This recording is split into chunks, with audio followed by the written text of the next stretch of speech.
Assalamualaikum warahmatullahi wabarakatuh. Kembali lagi di channel Berita Mistis. Untuk kisah kali ini ada sebuah kisah yang ditulis oleh akun Twitter yang bernama @nyata74042956. Dan untuk kisah yang akan saya bawakan kali ini yaitu sebuah kisah yang berjudul Petaka Kantor Baru.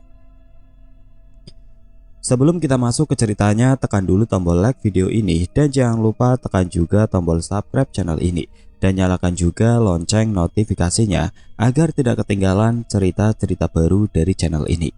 Dan bagi teman-teman yang ingin membaca langsung ceritanya, nanti silakan saja kunjungi linknya yang nanti akan saya sertakan di kolom deskripsi. Dan seperti apa untuk kisah kali ini? Langsung saja kita simak berikut ini.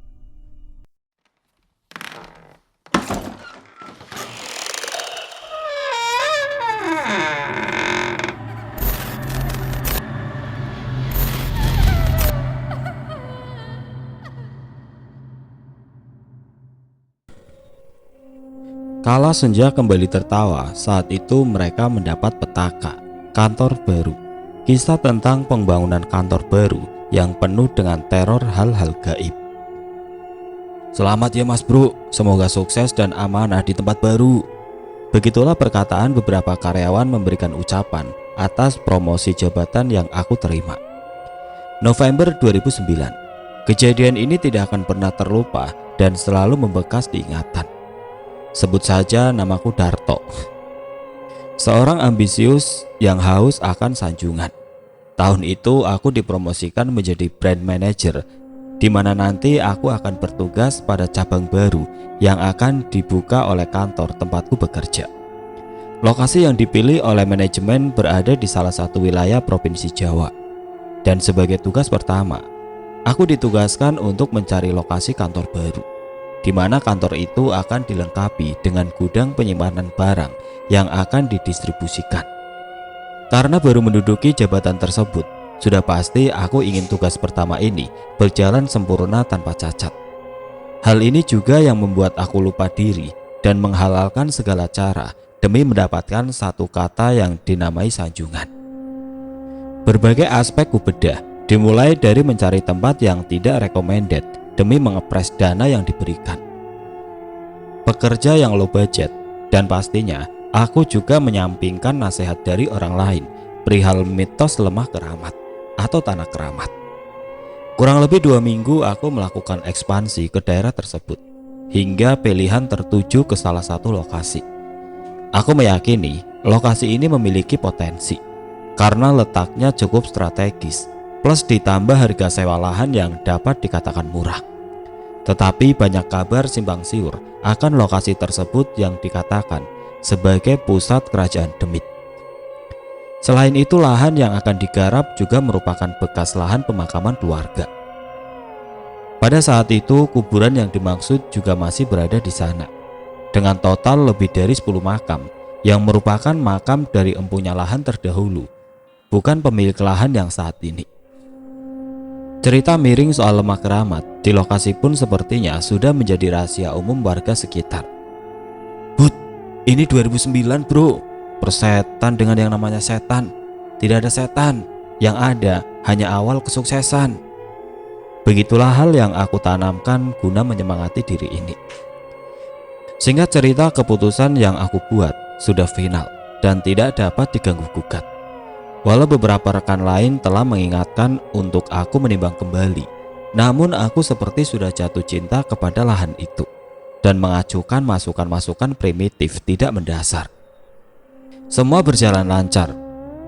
MOU, hak sewa lahan terbit dengan cepat untuk jangka waktu 20 tahun ke depan. Pembangunan pun siap dieksekusi. Tim operator didatangkan dari kantor pusat guna mengatur denah bangunan yang akan didirikan di lahan tersebut. Lelang tender proyek dimulai. Awalnya aku berpikir akan memperkerjakan para kontraktor pribumi sekitar dengan maksud membuka lapangan pekerjaan. Sayangnya, tidak ada satupun kontraktor asli daerah tersebut yang mau menggarap proyek itu. Lagi dan lagi, lemah keramat menjadi alasan mereka untuk enggan mengambil proyek tersebut. Tidak hanya sampai di situ saja. Sebelum proyek itu benar-benar berjalan, Acap kali aku dan rekan lainnya harus berlapang dada menyambut kedatangan penduduk sekitar yang datang dengan raut wajah tidak bersahaja. Kehadiran mereka pastinya untuk melarang kami mendirikan bangunan di lahan tersebut. Ujung-ujungnya, aku harus kembali melobi toko masyarakat setempat untuk meyakinkan pembangunan ini akan berguna bagi mereka juga. Terasa konyol, pantas wilayah ini lambat sekali maju, selalu kalah dengan hal mistis, gumamku di dalam hati. Kala aku mengingat permintaan toko pemuka tersebut adalah ruwetan. Ingin sekali aku tertawa dan menolaknya, tapi demi berjalannya proyek, terpaksa aku mengalah. Singkatnya, ruatan tersebut pun dilaksanakan tepat di lahan yang akan menjadi kantor baru kami kelak. Sebut saja toko tersebut dengan nama Pak Karim, selaku orang yang memimpin berlangsungnya acara. Malam itu dirinya ditemani hampir 10 orang warga sekitar, sementara dari sisi kami, aku ditemani oleh 1 orang pekerja dan 2 orang security yang berjaga di area tersebut. Hembusan angin sepoi bertiup, seiring Pak Karim yang mulai beraksi, layaknya dukun film horor. Beliau mulai ritual tersebut dengan membacakan doa. Nasi tumpeng berisi beraneka ragam lauk pauk diletakkan warga yang menemani beliau pada salah satu pohon yang ada di sana. Bebungaan ditebar tepat di atas tumpeng tersebut, dan sajian penutup diisi dengan penyembelihan ayam cemani oleh Pak Karim. Hal itu membuat aku sangat tertarik, bukan karena takut, tapi lebih karena kekonyolan yang tidak ada gunanya. Apalagi melihat kala momen Pak Karim yang seperti sedang berinteraksi dengan makhluk gaib. Maaf, aku merasa beliau seperti seorang mantan pantonim sejati. Batinku sungguh terhibur malam ini. Terlihat jam tanganku telah menunjukkan angka 11. 3 jam berlalu dan acara pun selesai, di mana pada akhir cerita kami diizinkan melakukan pembangunan, tapi dengan syarat tetap harus menjaga kearifan lokal. Serta kami juga diwajibkan untuk merelokasi makam yang ada di sana secara layak. Begitulah Pak Karim berpesan padaku malam itu. Baik Pak, kami janji akan amanah, jawabku singkat untuk mengakhiri ritual konyol tersebut. Usai mengantarkan Pak Karim dan beberapa warga lain keluar dari area tersebut, aku pun bergegas pulang menuju homestay yang disediakan oleh kantor. Jaraknya kurang lebih 20 menit perjalanan menggunakan kendaraan roda 4. Setibanya di depan homestay, tampak security sigap berlari guna membukakan gerbang untukku. Kulirik jam yang ada di indikator mobil. Sudah jam 12 malam, gumamku terheran. Karena mendapati seorang wanita sepuh, mungkin berusia di atas 65 tahun, masih bertahan di larutnya malam untuk menjaga dagangan pecel yang dijualnya. Dia berjualan tepat di samping ujung gerbang atau pas di bagian trotoar pejalan kaki. Wajah wanita itu murung dan sedikit pucat. Mungkin karena bakul dagangannya yang masih terlihat penuh, pikirku dalam hati. Tiada niatan untuk makan kembali malam itu, tapi melihat riak wajahnya yang sangat sedih, ingin aku mengurangi beban beliau dengan membeli pecel, lalu memberikan 100.000 rupiah. Kutepikan mobil sebentar dan bergegas menghampiri wanita itu. Malam Mbah, pecel setunggal ya Mbah, kataku kepada beliau. Beliau menengadahkan wajahnya menatap diriku, yang seketika membuat aku merinding karena melihat wajah wanita itu sangat putih layaknya mayit. Ndak dijual buatmu cu, balasnya kepadaku sembari tersenyum sinis. Sontak mendengar jawaban itu membuat aku merasa tidak dihargai. Kuputar balik langkah menuju ke mobil. Mbah gak mau rezeki, gumamku di hati. Baru beberapa langkah aku berjalan, nenek itu kembali berbicara. Suatu kesialan bagimu bisa melihatku. Semoga perilakumu dapat menyelamatkan dari nasib sialmu, ucapnya dengan suara yang sangat parau. Langkahku terhenti. Aku sungguh tidak habis pikir mendengar perkataan itu. Apa masalah beliau sampai dia berkata begitu? Kubalikan kembali badan ini menatap ke arah di mana wanita tua itu berada.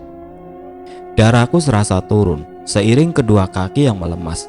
Baru kali ini bulu kuduku bergidik merasakan takut. Aku mendapati tempat mbak itu berjualan kosong melompong. tanpa ada sedikit tanda keberadaannya. "Enji mbah," jawabku sayu sembari memikirkan kejadian tersebut. Pertengahan Februari 2010, setelah turunnya izin, pembangunan akhirnya dimulai. Tidak ada hal ganjil terjadi, terlebih kami pun menggunakan kontraktor yang sudah memiliki reputasi baik. Pengerjaan pun terhitung cepat dan sangat memuaskan. Ya, setidaknya sampai relokasi makam itu dilakukan, semua berjalan mulus. Namun setelah makam itu dipugar, kisah ini akhirnya memasuki babak baru, di mana teror goib terus berdatangan, bak petaka bagi semua yang ada di lahan itu. Matahari yang masih bersinar dengan teriknya menjadi saksi di mana setengah pekerja yang ada di sana tumbang. Jeritan manusia menggema di area lahan. Sesaat setelah pemugaran dilakukan, banyak pekerja meraung, meronta, menandakan kesurupan massal sedang terjadi kala itu. Beberapa dari pekerja itu bahkan bertingkah sangat membahayakan, di mana mereka memanjat tiang-tiang bangunan dan melompat dari sana. Sudah pasti aku dan beberapa rekan kewalahan untuk menjaga satu persatu dari pekerja yang kesurupan. Terlebih tidak ada satupun di antara kami yang mengerti tentang hal perkelenikan.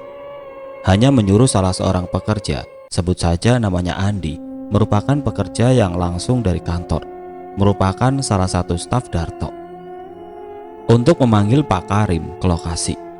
Tidak lama berselang, Andi kembali dengan membawa bala bantuan. Kudapati Pak Karim hadir, yang membuat diri ini merasa sedikit tenang. "Astagfirullah, apa yang telah kalian perbuat?"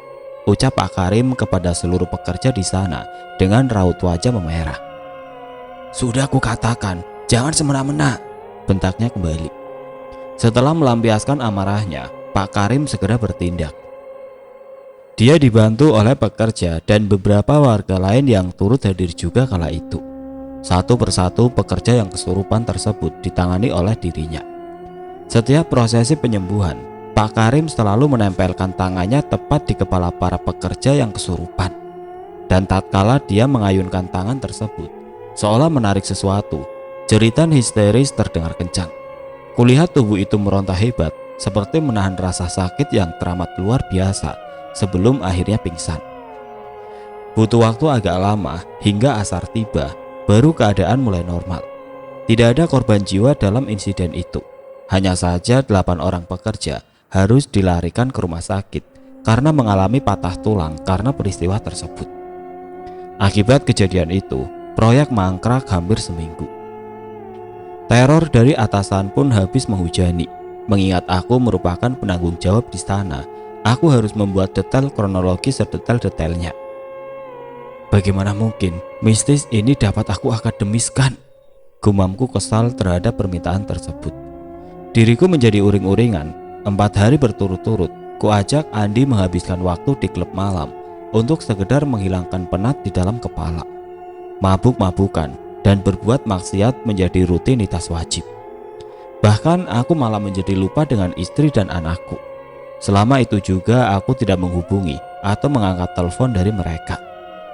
Di hari keempat, sepulang dari klub malam, sesuatu yang mengerikan kembali aku alami.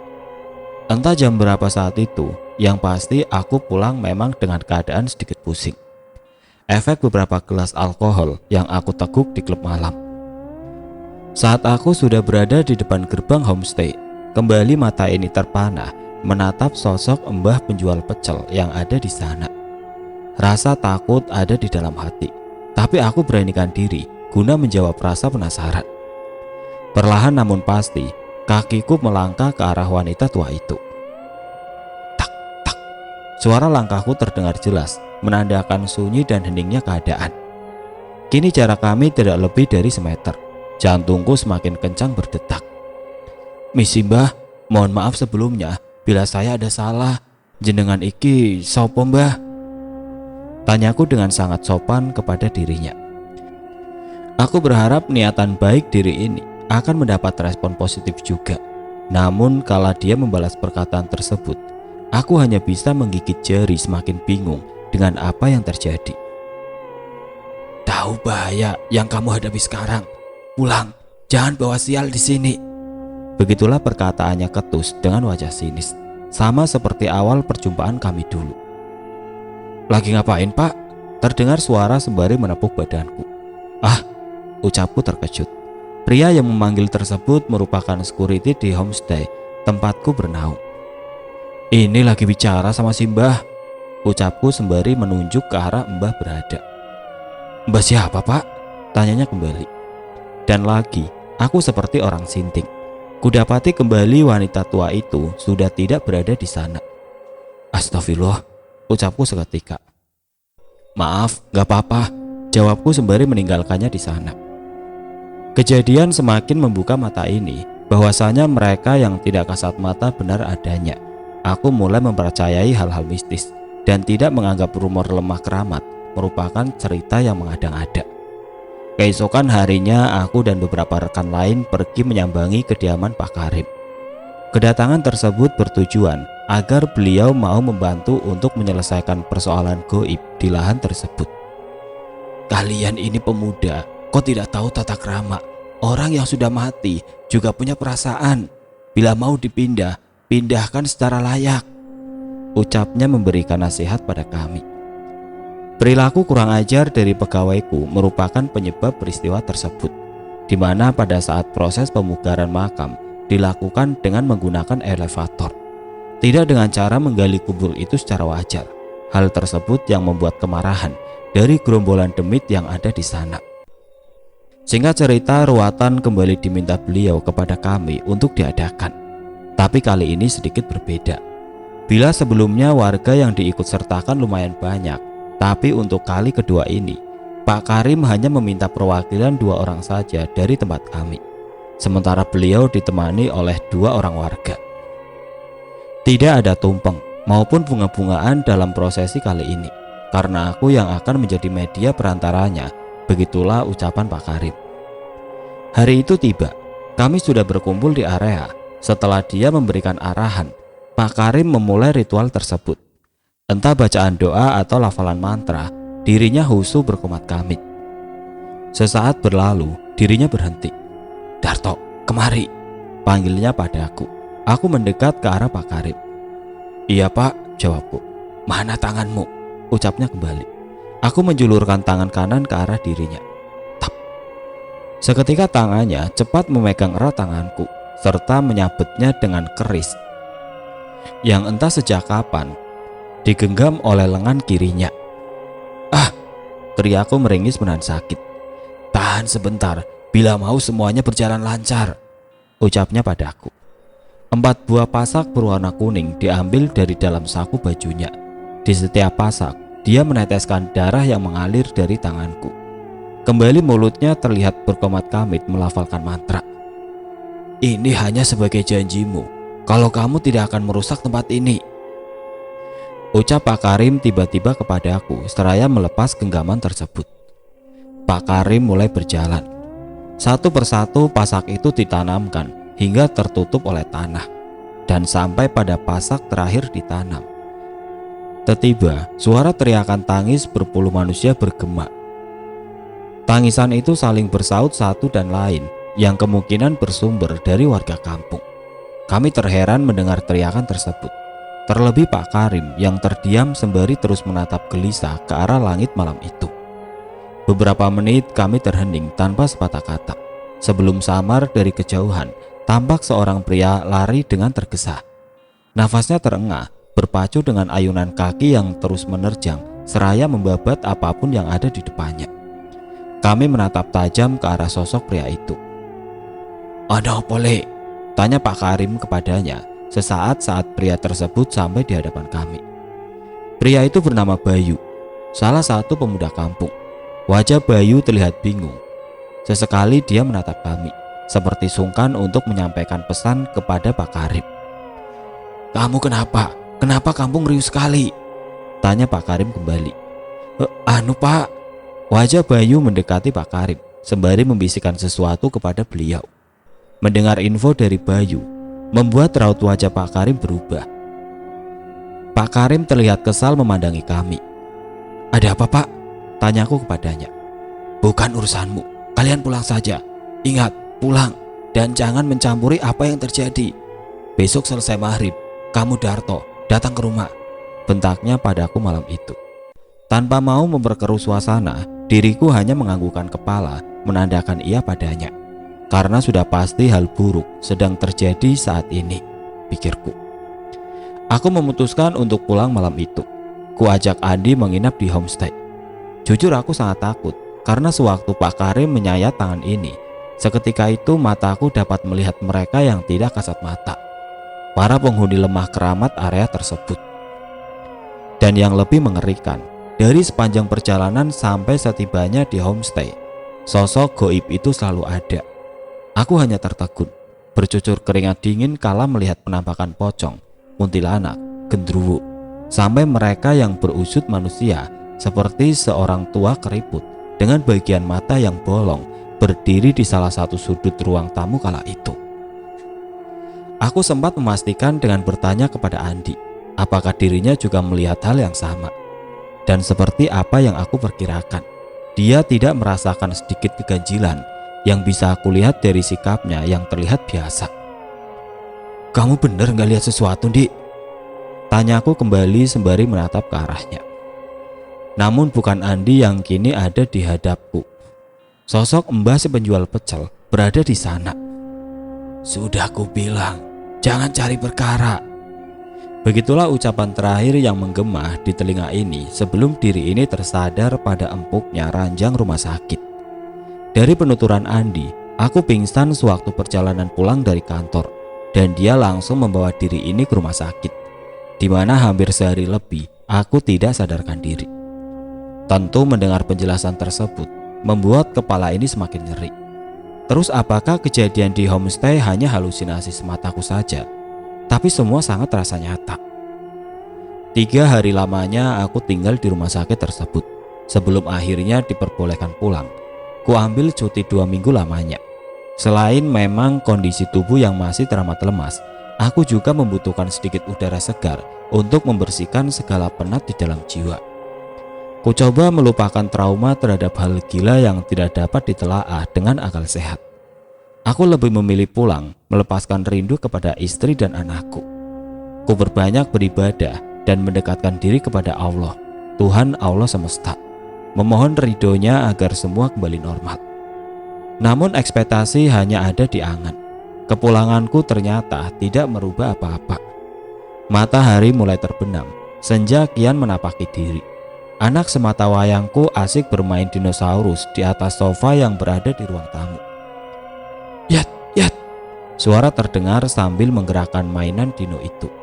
Sementara aku asik menonton TV sambil sesekali menoleh ke arahnya. Ya, ada orang, nenek-nenek itu di depan," ucapnya sembari menunjuk ke arah luar melalui jendela rumah. Tidak ada firasat buruk. Aku menduga paling hanya tetangga atau orang yang sedang mengantarkan pesanan istriku.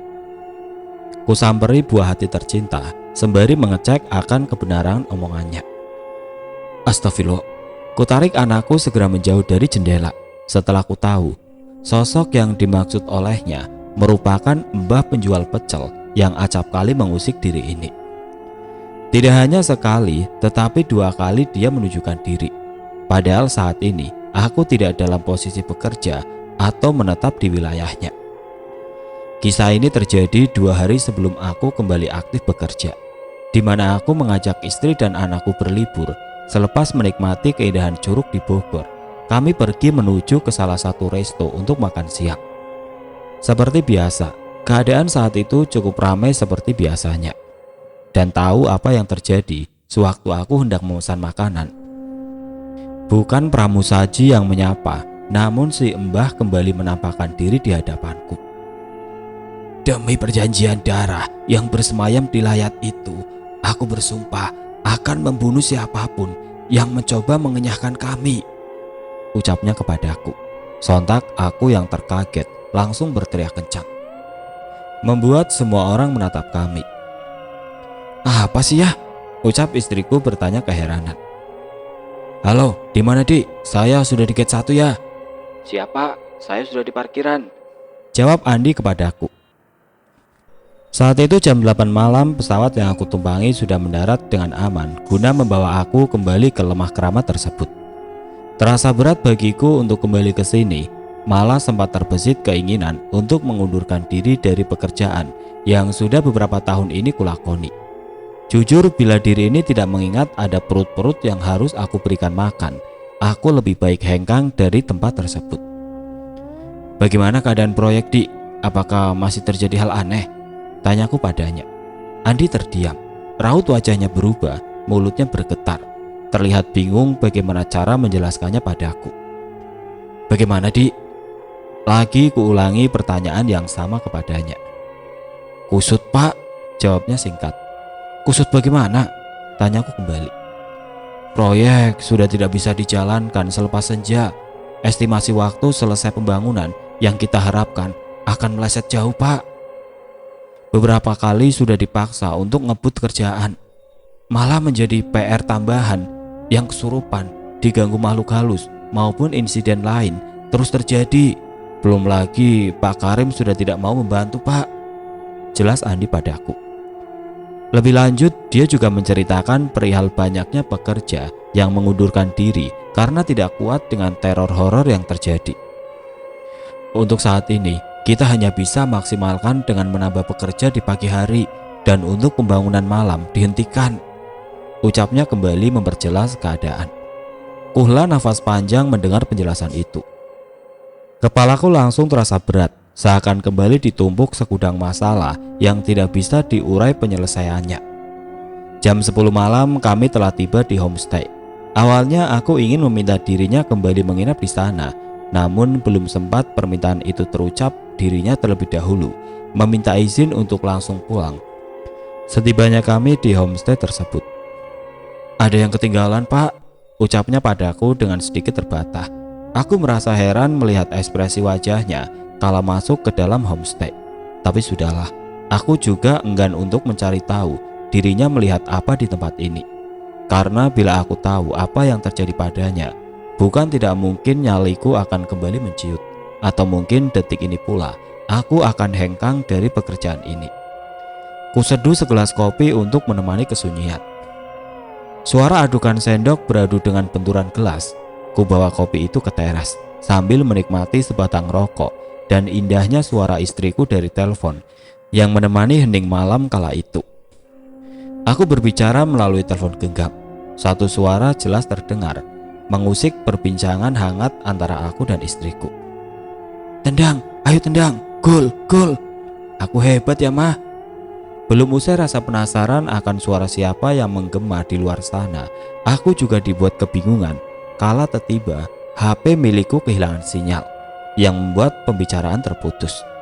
Aku beranjak sembari menatap tajam ke arah sekitar guna memastikan asal sumber suara.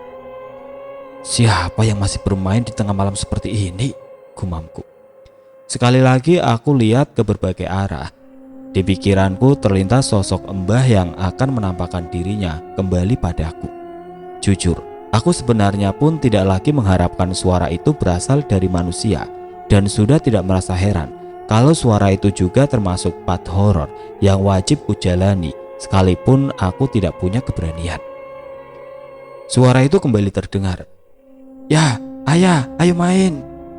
Isi dari ucapan itu seakan memanggil diri ini. Aku sangat mengenal suara itu. Itu suara buah hatiku. Tapi tidak mungkin. Apa mereka dalam bahaya? Tanyaku dalam hati dengan perasaan kacau. Aku beranikan diri beranjak lebih jauh menyambangi sumber suara itu satu kali lagi.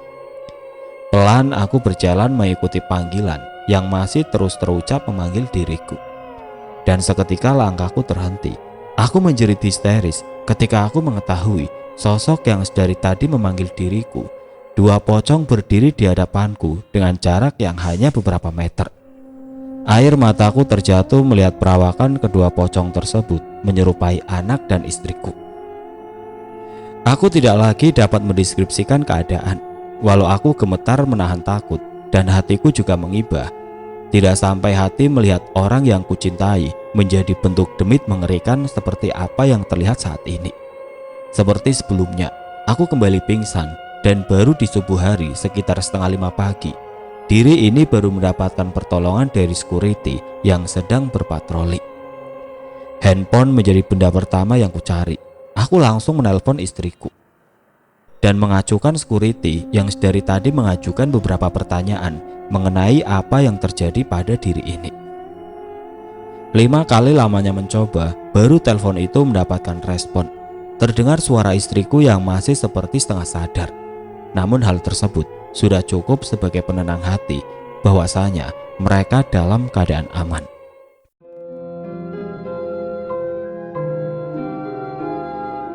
Oke teman-teman, sampai di sini dulu ceritanya. Nantikan kelanjutan kisah ini di video berikutnya. Agar tidak ketinggalan, klik tombol subscribe channel ini dan nyalakan lonceng notifikasinya. Wassalamualaikum warahmatullahi wabarakatuh.